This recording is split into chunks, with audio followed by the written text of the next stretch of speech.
Hi students, today 12th Max chapter 3 example 3.1 பார்க்கலாம்.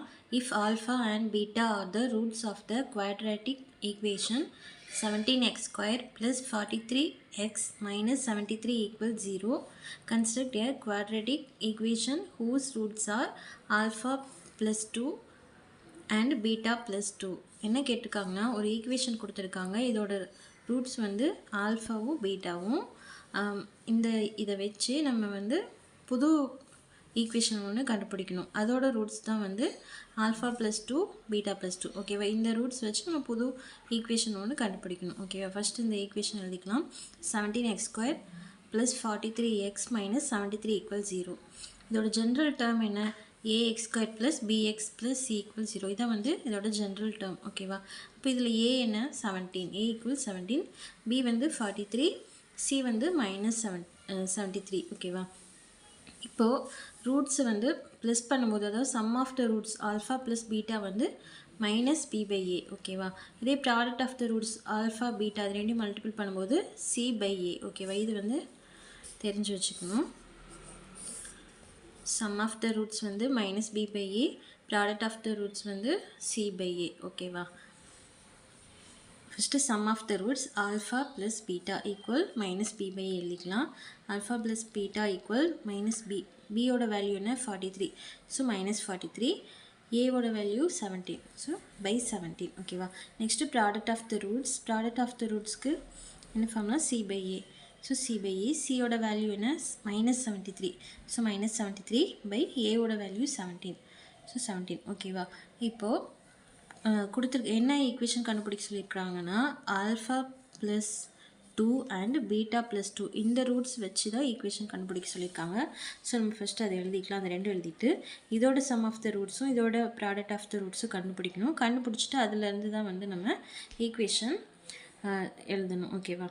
Some of the roots. Sum of the ரூட்ஸ்னால் இது ரெண்டையும் plus பண்ணணும். Alpha plus 2 plus beta plus 2. Alpha plus beta, அதுக்கப்புறம் இந்த 2 plus பண்ணி 4ன்னு போட்டுக்கலாம். ஓகேவா? ப்ளஸ் 4. இப்போ ஆல்ஃபா ப்ளஸ் பீட்டாவோட வேல்யூ வந்து நம்ம கண்டுபிடிச்சிருந்தோம் ஏற்கனவே. இதுக்கு என்ன வந்திருக்குன்னா மைனஸ் 43 பை 17 வந்திருக்கா. ஸோ இதுக்கு பதிலாக மைனஸ் 43 பை 17 போட்டுக்கலாம். அதுக்கப்புறம் இந்த ப்ளஸ் 4.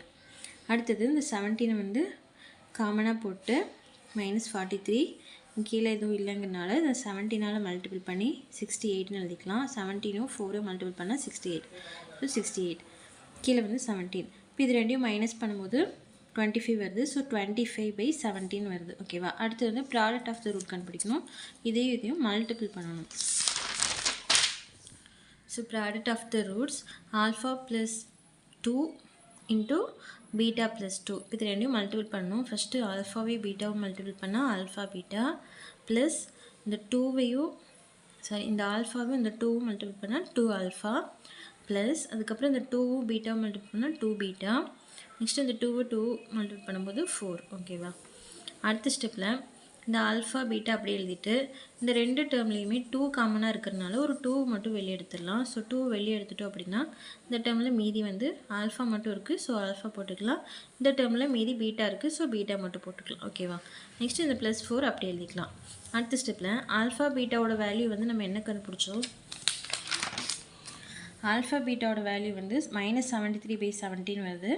ஆல்ஃபா ப்ளஸ் பீட்டாக்கு வந்து மைனஸ் 43 பை 17. இந்த வேல்யூ வந்து நம்ம வந்து சப்ஸ்டிட் பண்ணிக்கலாம். ஸோ ஆல்ஃபா பீட்டாவோட வேல்யூ வந்து மைனஸ் 73 பை 17 ப்ளஸ் இந்த 2 அப்படி எழுதிட்டு ஆல்ஃபா ப்ளஸ் பீட்டாவோட வேல்யூ வந்து மைனஸ் 43 பை 17 அதை எழுதிட்டு அதுக்கப்புறம் இந்த ப்ளஸ் 4 அப்படி எழுதிக்கலாம். இப்போ இந்த மைனஸ் 73 பை 17 அப்படி எழுதிட்டு இந்த 2வையும் இந்த 43யும் மல்டிபிள் பண்ணிக்கலாம். மல்டிபிள் பண்ணும்போது மைனஸ் 86 வரும். ஸோ மைனஸ் 86 பை 17 ப்ளஸ் இந்த 4. ஓகேவா? இப்போ இது ரெண்டுக்குமே கீழே வந்து 17 இருக்கனால 17 காமனாக எடுத்துகிட்டு இது ரெண்டையும் ப்ளஸ் பண்ணிக்கலாம். மைனஸ் 73யும் மைனஸ் 86ம் ப்ளஸ் பண்ணால் மைனஸ் 159. ஓகேவா? நெக்ஸ்ட் இந்த ப்ளஸ் 4 அப்படி எழுதிக்கலாம்.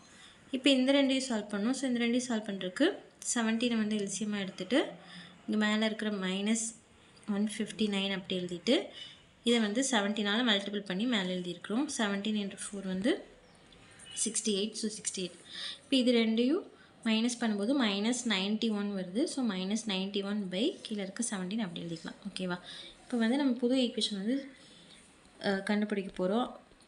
ஈக்குவேஷனுக்கு என்ன ஜென்ரல் ஃபார்ம் அப்படின்னா எக்ஸ் ஸ்கொயர் மைனஸ் எக்ஸோட கோஎஃபிஷியன்ட் வந்து சம் ஆஃப் த ரூட்ஸ் இருக்கணும், கான்ஸ்டன்ட்டில் வந்து ப்ராடக்ட் ஆஃப் த ரூட்ஸ் இருக்கணும். ஓகேவா? ஈக்குவல் 0. இதான் வந்து ஒரு ஈக்குவேஷன் வந்து அமைக்கிறதுக்கான ஒரு ஸ்டெப். ஓகேவா? ஸோ எக்ஸ் கிட்ட அப்படி எழுதிட்டு சம் ஆஃப் த ரூட்ஸ் நம்ம என்ன கண்டுபிடிச்சோம்?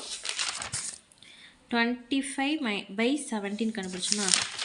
ஸோ 25/17x மைனஸ் வரணும். ஸோ ஓகேவா? இங்கே வந்து மைனஸ் ஜென்ரல் ஃபார்ம்லேயே இதில் வந்து மைனஸ் வரும், அதனால் நம்ம இந்த மைனஸ் போடுறோம். 25/17x.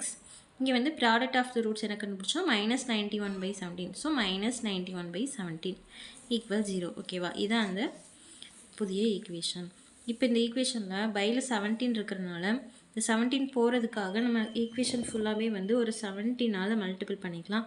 So multiple 17, x squared 17ஆல் மல்டிபிள் பண்ணால் 17x² minus 17 into 25/17x minus இது கூட ஒரு 17 மல்டிபிள் பண்ணால் 17 into 91/17 ஈக்குவல் 0. இந்த 17x² அப்படி எழுதிட்டு இந்த 17 இந்த 17 கேன்சல் ஆயிரும். ஸோ -25x இருக்கும். இதில் இந்த 17 இந்த 17 கேன்சல் ஆகிட்டு -91 இருக்கும். ஓகேவா? ஈக்குவல் 0. அவ்வளோதான். தேங்க்யூ.